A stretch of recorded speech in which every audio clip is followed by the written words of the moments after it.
అందరికీ నమస్కారం. Welcome to Geethasri kitchen. ఈరోజు ఈ వీడియోలో నేను మీకు మరో హెల్తీ స్వీట్ రెసిపీ చేసి చూపించబోతున్నానండి. ఈ స్వీట్‌ని చాలా హెల్తీగా ప్రిపేర్ చేసుకోవచ్చు. అలాగే చాలా టేస్టీగా ఉంటుందండి. దీనికి ఎక్కువ ఇంగ్రీడియెంట్స్ కూడా అవసరం లేదు. పిల్లలు కానీ, పెద్దలు కానీ ఏదైనా స్వీట్ చేసి పెట్టమని అడిగినప్పుడు ఇలా చేసి పెట్టండి. ఇష్టంగా తినేస్తారు. దీన్ని ప్రిపేర్ చేసుకోవడానికి మనకి ఎక్కువ టైం కూడా పట్టదండి. సింపుల్‌గా అయిపోతుంది. లేట్ చేయకుండా వీడియోలోకెళ్ళిపోదాం. వీడియో చూసే ముందు ఒక లైక్ చేయండి. ముందుగా ఒక పాన్ తీసుకొని అందులోకి ఒక కప్పు వరకి బెల్లాన్ని వేసుకోవాలి. ఇప్పుడు బెల్లం తీసుకున్న కప్పుతోనే అరకప్పు వరకి నీళ్లు వేసుకోవాలండి. ఇప్పుడు స్టవ్‌ని మీడియం ఫ్లేమ్‌లో ఉంచుకొని ఈ బెల్లం మొత్తం నీళ్ళల్లో కలిసే విధంగా కలుపుకుంటూ కరిగించుకోవాలండి. ఈ బెల్లాన్ని కరిగించుకోవడానికి 5, 6 నిమిషాల పాటు టైం పడుతుందండి. ఇక్కడ నేను నలకలు ఏమైనా ఉంటాయని చెప్పేసి ఈ విధంగా కరిగించి తీసుకుంటున్నానండి. మీరు కావాలంటే డైరెక్ట్‌గా కూడా తీసుకోవచ్చు. ఇక్కడ నేను పూర్తిగా బెల్లం మొత్తం కరిగిన తర్వాత తీసి చూపిస్తున్నాను చూడండి. ఈ విధంగా కరిగితే సరిపోతుందండి. దీనికి ఎలాంటి పాకం కూడా అవసరం లేదు. వంట రాని వాళ్ళు కూడా ఈజీగా ప్రిపేర్ చేసుకోవచ్చు. ఈ విధంగా బెల్లం మొత్తం కరిగిన తర్వాత ఇప్పుడు స్టవ్ ఆఫ్ చేసి దీన్ని పక్కన పెట్టేసుకోవాలి. ఇప్పుడు దీన్ని పక్కన పెట్టేసుకొని, ఇప్పుడు ఒక గిన్నె తీసుకొని అందులోకి బెల్లం తీసుకున్న కప్పుతోనే ఒక కప్పు వరకి గోధుమ పిండిని వేసుకోవాలండి. ఇప్పుడు మనం ముందుగా కరిగించి పక్కన పెట్టుకున్న బెల్లం సిరప్‌ని ఈ విధంగా ఫిల్టర్ చేసి తీసుకోవాలండి. ఒకవేళ మీరు నలకలేవి లేవు అనుకుంటే డైరెక్ట్‌గా కూడా వేసుకోవచ్చు. ఇప్పుడు ఈ బెల్లం సిరప్‌లో గోధుమ పిండి మొత్తం కలిసే విధంగా ఇలా ఏదైనా ఒక విస్కర్ తీసుకొని కలుపుకోవాలండి. ఒకవేళ మీరు విస్కర్ లేకపోతే గరిటెతోనైనా ఈ విధంగా కలుపుకోవచ్చండి. అంతా కూడా పిండి మొత్తం కలిసే విధంగా ఈ విధంగా కలుపుకున్న తర్వాత ఇప్పుడు ఇందులోకి మళ్ళీ కొన్నిగా నీళ్లు వేసుకుంటూ కలుపుకోవాలండి. ఇక్కడ నేను నీళ్లు ఇన్ని అని చెప్పలేనండి. ఎందుకంటే మీరు కొన్నిగా చూసి వేసుకోవాల్సి ఉంటుంది. పిండి కన్సిస్టెన్సీ అనేది లూజ్ అయిపోతుంది కాబట్టి నీళ్ళని మాత్రం కొన్నిగా చూసుకొని వేసుకోవాల్సి ఉంటుంది. ఇక్కడ నేను పిండి కన్సిస్టెన్సీ తీసి చూపిస్తున్నాను చూడండి. ఈ విధంగా ఉంటే సరిపోతుందండి. మరీ లూజ్గా కాకుండా అలాగని మరీ గట్టిగా కాకుండా ఈ విధంగా పిండిని కలుపుకుంటే సరిపోతుందండి.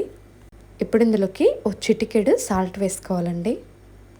ఈ సాల్ట్ మొత్తం పిండిలో కలిసే విధంగా కలుపుకోవాలి. ఇలా సాల్ట్ వేసుకోవటం వల్ల మనకి స్వీట్ అనేది ఎగుటవ్వకుండా ఉంటుందండి. ఈ విధంగా కలుపుకొని ఇప్పుడు దీన్ని పక్కన పెట్టేసుకోవాలి. ఇప్పుడు స్టవ్ ఆన్ చేసి ప్యాన్ పెట్టేసుకొని అందులోకి 1.5 కప్పుల వరకు పాలు వేసుకోవాలండి. ఇప్పుడు ఒక స్పూన్ కార్న్‌ఫ్లోర్‌ని తీసుకొని ఇందులో కొన్ని పాలను వేసుకొని అంతా కూడా కలిసే విధంగా కలుపుకొని తీసుకోవాలండి. మీరు ఈ కార్న్‌ఫ్లోర్‌ని కావాలి అనుకుంటే వేసుకోండి, లేదంటే స్కిప్ చేసేయండి. ఇక్కడ నేను కొంచెం క్రీమీగా రావడానికి వేసుకుంటున్నానండి. ఇక్కడ నేను ఈ పాలల్లోకి కొంచెం కుంకుమ పువ్వు వేసుకుంటున్నానండి, లైట్గా కలర్ అనేది రావటానికి. అలాగే మనం ముందు కలిపి పక్కన పెట్టుకున్న కార్న్‌ఫ్లోర్ మిక్స్‌ని కూడా ఇందులో వేసుకోవాలి. ఇప్పుడు స్టవ్‌ని మీడియం ఫ్లేమ్‌లో ఉంచుకొని అంతా కూడా ఇలా కలుపుకుంటూ ఒక పొంగు రానివ్వాలండి. ఇప్పుడు ఇందులోకి పాలు తీసుకున్న కప్పుతోనే పావు కప్పు వరకు పంచదారని వేసుకోవాలండి.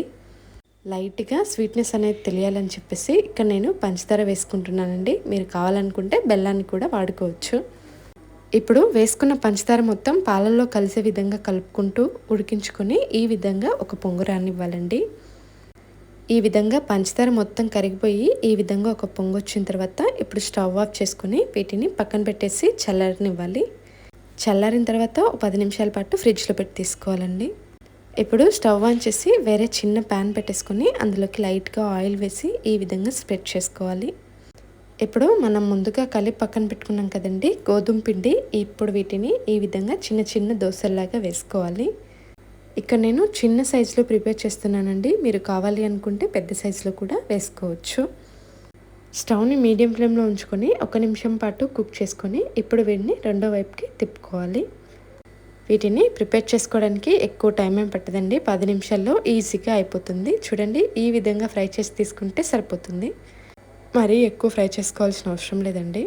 ఇప్పుడు వీటిని ఇలా ప్లేట్లోకి వేసేసి దానిపైన డ్రై ఫ్రూట్స్ వేసేసి మనం ముందుగా మిక్స్ చేసి పక్కన పెట్టుకున్న పాల మిశ్రమాన్ని మొత్తం ఈ విధంగా వేసుకోవాలండి. ఇప్పుడు దీన్ని కావాలి అనుకుంటే డైరెక్ట్గా తినేయచ్చు, లేదంటే 10-15 నిమిషాల పాటు ఫ్రిడ్జ్లో ఉంచి తినేయచ్చు. అంతేనండి.